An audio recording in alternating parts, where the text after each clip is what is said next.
Hej unger, hvis I gerne vil prøve at øve lidt, så kan I se her, hvordan man gør. Allerførst så går I ind på Google, så skriver I Vuvox og trykker på Enter. I vælger den første i Google, og så kommer I ind på deres hjemmeside. Går I op i højre hjørne. Vores brugernavn det er NB Marielyst. Og vores kodeord er Marielyst. Når jeg har skrevet det, trykker I på Sign In. Så kommer vi ind på selve hjemmesiden, og hvis vi kigger herop, så er der en, der hedder, vi laver fotoserier i 2B. Vi går ind og trykker på den, der hedder Create Something New. Trykker Enter. Og vi kunne godt tænke os at lave en collage, så vi trykker på den gule, hvor der står collage.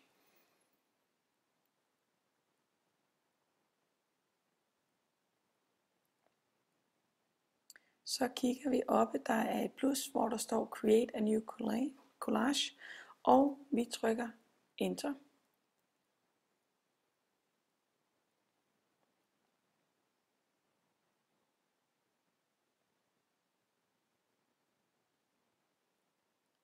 Så kommer vi ind, hvor vi kan gå i gang med at lave, hvis man kigger nede på Images, så ligger der nogle små foto, som vi tog på Post- og Telemuseet. Derfor så kan man gå ind og vælge nogle af de her fotos, og det man gør, det er, at man holder musen nede, og så trækker man det simpelthen op. Så vi trækker det første billede op,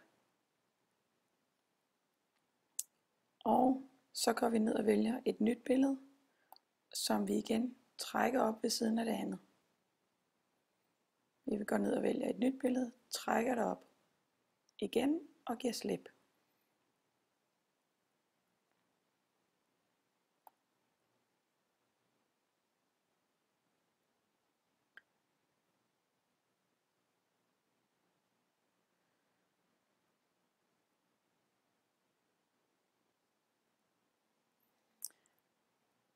Så kan vi gå tilbage, og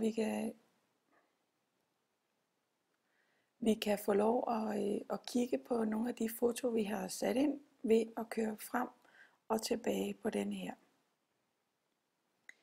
Hvis vi har lyst til at sætte noget tekst ind, så kan vi gøre det ved at gå op og trykke på A'et. Så kommer der en lille tekstboks frem. Vi sætter cursoren hen over boksen, så holder vi musknammen inde, og så trækker vi den simpelthen op til, hvor vi gerne vil have den. Så kommer der en lille tekstboks, og der er cursoren allerede, så gør vi ved hjælp af tastaturet, så går vi ind og sletter, og så kunne vi eksempelvis skrive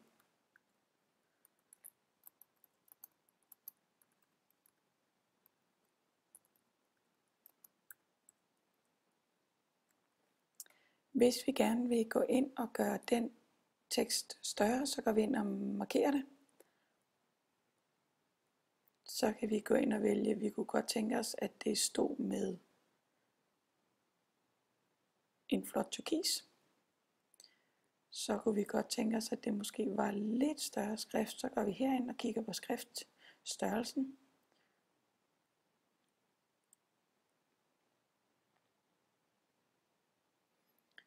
Hernede kan vi, hvis vi nu gerne vil have det, det skal være lidt, det lyser lidt op, så trykker vi på den. Når vi er færdige med det, så trykker vi bare den.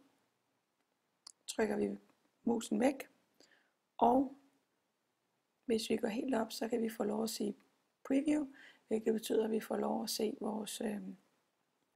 vores lille collage, vi har lavet indtil videre. Hvis vi føler, at vi ikke er helt færdige, så går vi ind og trykker på Return to Edit, hvilket betyder, at vi gerne vil sætte nogle flere billeder ind. Og så kan vi igen gå ned og tage et billede, og så kan vi trække det op. Når vi har lyst til at gemme, og det skal vi helst gøre hele tiden, så går vi op på den lille heroppe, der hedder Save. Den trykker vi på en gang imellem, og så gemmer den simpelthen vores lille collage. Når vi er helt færdige med at redigere og lave den, så går vi simpelthen ind den, der hedder Publish, og så betyder det, at så udgiver vi vores lille billede, collage her. Vi vil gerne lave den, så vi siger OK.